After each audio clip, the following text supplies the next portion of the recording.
बेरोजगार नौजवानों की संख्या आसमान छू रही है, दर दर की ठोकर खा रही है। कहीं किसी जगह एजुकेशन के बदौलत नियोजन की संभावना ही नहीं है। जिस देश में हर दिल अपने आप में अक्ल की मूरत है और हर दिल अपने आप में काफ़ी खूबसूरत है, लेकिन इस जहां में जीने के लिए हर दिल को एक दोस्त की ज़रूरत है। सामाजिक विखंडित होगा, समाज टुकड़े टुकड़े में बटेगी, देश टुकड़े टुकड़े में बटेगी, संविधान खतरे के निशान पर खड़ी है। रही अंधविश्वास कट्टर राजनीतिक समस्याओं को कुटरघात करने के बदौलत अपनी कुर्बानी दे देगा, लेकिन देश की प्रजातांत्रिक संविधान को निशानी नहीं मिटने देगा। की तरफ अग्रसारित किया अंधविश्वास के दरमियान। आज मंदिर मस्जिद में कोई नियोजन नहीं मिलेगा, देश की आर्थिक उत्थान नहीं होगा, देश की विकास नहीं होगा, देश गर्त में चला जाएगा।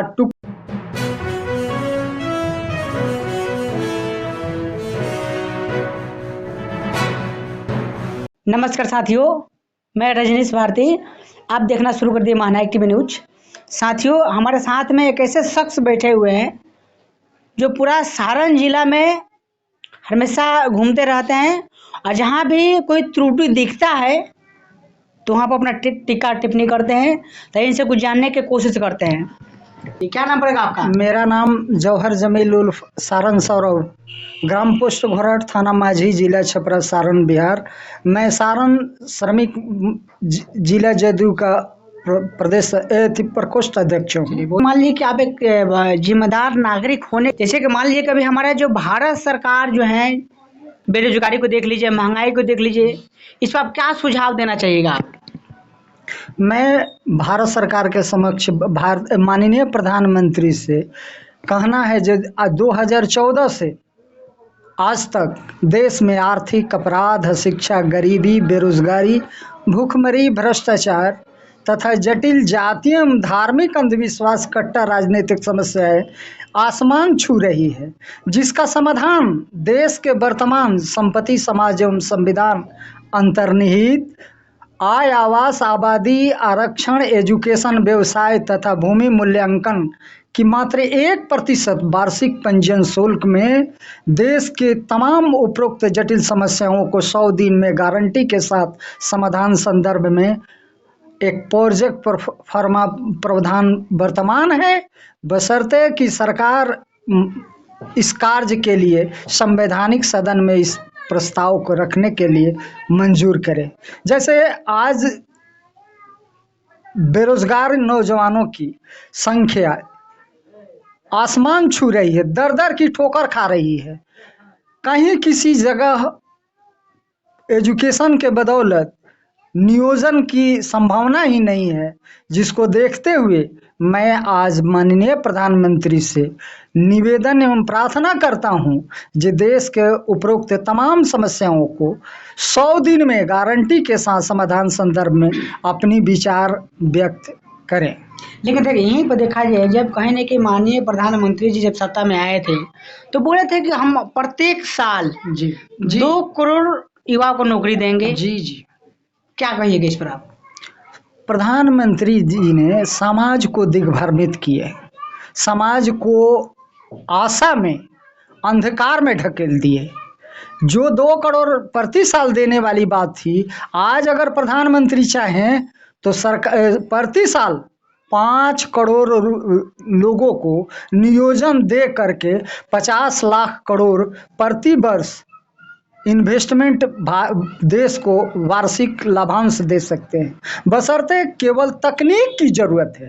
कोई जादू की छड़ी से समस्या समाधान नहीं होती है, जो भी होगा तकनीक से होगा। इस देश में हर दिल अपने आप में अक्ल की मूरत है और हर दिल अपने आप में काफ़ी खूबसूरत है, लेकिन इस जहां में जीने के लिए हर दिल को एक दोस्त की ज़रूरत है। माननीय प्रधानमंत्री जी से निवेदन है कि एक ऐसी हमने प्रोजेक्ट प्रावधान सामने प्रस्तुत कर रहे हैं जो देश के उपरोक्त तमाम समस्याओं को एक विश्व धरोहर में सम्मानित रूप से समाधान किया जाएगा, जिसमें किसी बाहरी देश, समाज, साइंस, संपत्ति की जरूरत नहीं पड़ेगी, जिस पर चुनौती है बिहार वैभव सारण सपूत की। लेकिन यहीं पर सर देखा जाए कि कहीं कि 14 से पहले जो 400 रुपये सिलेंडर मिल रहा था, उस समय जी स्मृति ईरानी जी माथा पर सिलेंडर ले करके पूरा रोड जाम कर नंगे नाचन रही ना। जी। लेकिन आज सिलेंडर 1200-1000 रुपये हो गया है। अभी तो मान लीजिए 200 रुपये लोग कम करवा दिए हैं, 1000 रुपये हो गया। लेकिन आज ऐसा नंगा सरकार की दबंगबाजी और उन्मादी बहुमत की बावले चाल के लिहाज से आम आवाम सिम्टम्स तमाशा देख रही है। 2024 में जो भी समस्या है उसकी समाधान के लिए आम आवाम जनता जनार्दन तैयार है। अब रही सवाल, अगर सरकार चाहे तो जो 400 रुपया में 2014 के पहले गैस सिलेंडर बिक रही थी, आज भी 400 रुपये सिलेंडर बेच करके और 40,000 करोड़ रुपया प्रति वर्ष देश को वार्षिक लाभांश देने की गारंटी मैं देता हूं, और एक प्रोजेक्ट प्रावधान है जिसमें किसी देश, बाहरी देश, समाज, साइंस, संपत्ति की जरूरत भी नहीं है, बशर्ते केवल कलम की करिश्मा है, जादू की छड़ी नहीं है। अच्छा, मान लीजिए कि इस प्रकार अभी जैसे कि बिहार में जिस प्रकार से जातीय जनगणना हुआ है जी, वो जातीय जनगणना जिस प्रकार अभी आप पीछे बताए कि कितना जमीन के बारे में बात बताए ना, आवास के बारे में बात बताए, तो कहने की वो गिनती होगा तब पता चलेगा ना कि कितना लोग बेरोजगार है, कितना किसके जमीन है जी। तो उसको जातीय जनगणना भी होना चाहिए पूरा भारत में। हाँ, सवाल यहाँ है, भारत सरकार इस मसले से कोसों दूर है और आम आवाम को बरगलाने के सिवा और कुछ नहीं है। बशर्ते अगर जातीय जनगणना 2020 में ही होनी थी, जो 21 में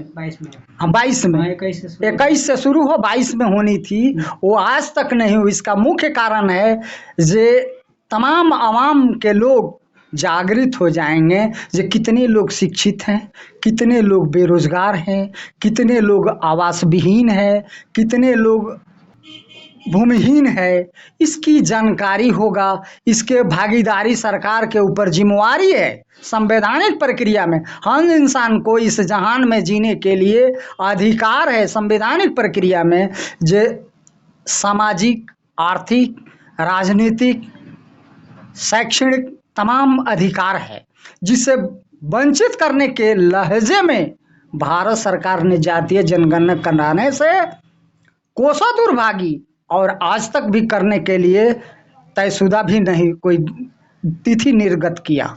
लेकिन देखिए यहीं पे एक और चीज़ सर दिखाई दे रहा है कि जैसे कि हमारे भारत सरकार जो शिक्षा नीति को आगे बढ़ाना चाहिए, तो शिक्षा नीति के आगे उतना ना बढ़ा करके यहाँ पर अंधविश्वास के ज़्यादा प्रचार प्रसार किया जा रहा है। इसका क्या वजह हो सकता है?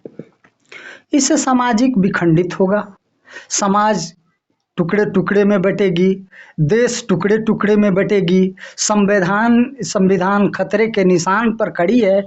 रही बात, ये कुछ ऐसे भी संभ्रांत लोग हैं समाज में जो इस अंधविश्वास, कट्टर राजनीतिक समस्याओं को कुटरघात करने के बदौलत अपनी कुर्बानी दे देगा, लेकिन देश की प्रजातांत्रिक संविधान को निशानी नहीं मिटने देगा। इस लिहाज से आज माननीय देश के संवैधानिक सदन के लोगों से निवेदन है कि देश में सामाजिक समानता, सौहार्द बनाए रखें और अंधविश्वास, हर संप्रदाय को अपना आस्था का अधिकार है। हिंदू हो, मुस्लिम हो, सिख हो, ईसाई हो, ये धर्मनिरपेक्ष संविधान है। इसमें किसी पर किसी कोई दबाव नहीं है, स्वतंत्र है, और किसी भी धर्म को संविधान संरक्षण भी नहीं देती है। तमाम बात को ध्यान में रखते हुए आज संवैधानिक सदन के तमाम बुद्धिजीवी, सम्मानित और संवैधानिक सदन के मान्यवर लोगों से निवेदन है कि अंधविश्वास के आड़ में समाज को फाड़ मत दे, टुकड़े टुकड़े मत करें। रोटी के तलाश में बोटी मत कटवाएं। राजनीतिक रोटी सेकने के दरमियान आज देश में अक्सर ऐसे राजनीतिक इंसान हैं 90% जो देश को जातीय जहर और धार्मिक उन्माद की तरफ अग्रसारित किया अंधविश्वास के दरमियान। आज मंदिर मस्जिद में कोई नियोजन नहीं मिलेगा, देश की आर्थिक उत्थान नहीं होगा, देश की विकास नहीं होगा, देश गर्त में चला जाएगा, टुकड़े टुकड़े में बढ़ जाएगा। इसलिए आज तमाम संवैधानिक सदन और समाज के गण्यमान्य विवेकशील लोगों से निवेदन है कि आज सरकार के प्रति अपने विचार व्यक्त करें। साथ में हम भी एक छोटे कार्यकर्ता के रूप में, सामाजिक सेवक के रूप में अपने विचार व्यक्त करते हैं। जो 14 से पहले जो डीजल पेट्रोल जो 65 रुपये 60 रुपये था, लेकिन आज 20 से 100 रुपये से लेकर 120 तक हो गया है, इस पर आप क्या कहिएगा? देखिए, सरकार की अपनी राजनीतिक रोटी के आड़ में तमाम आवाम को चूल्हा भाड़ में डाल दी है। आज भी सरकार चाहेगा तो जो डीजल पेट्रोल 110 से 120 रुपये लीटर बिक रहा है, वो आज 40 से 50 रुपये लीटर भी बेच करके अब 50 से 60 हजार करोड़ रुपया प्रति वर्ष सरकार देश को वार्षिक लाभांश दे सकती है, बशर्ते केवल तकनीकी की जरूरत है, तकनीकी अनुभव की जरूरत है। आज मैं एक ऐसी प्रोजेक्ट प्रावधान प्रोफार्मा सरकार के समक्ष माननीय प्रधानमंत्री के समक्ष प्रस्तुत कर रहे हैं, जिस 50 से 60 रुपया में डीजल जो बिक्री करके 40 हजार करोड़ रुपया प्रति साल देश को वार्षिक लाभांश देगा, जिसमें आम आवाम को इतना राहत मिलेगा और सरकार को लाखों अरबों अरबों की बेनिफिट होगा और समाज को भी राहत की सांस मिलेगी महंगाई से। प्लान क्या है बताइए?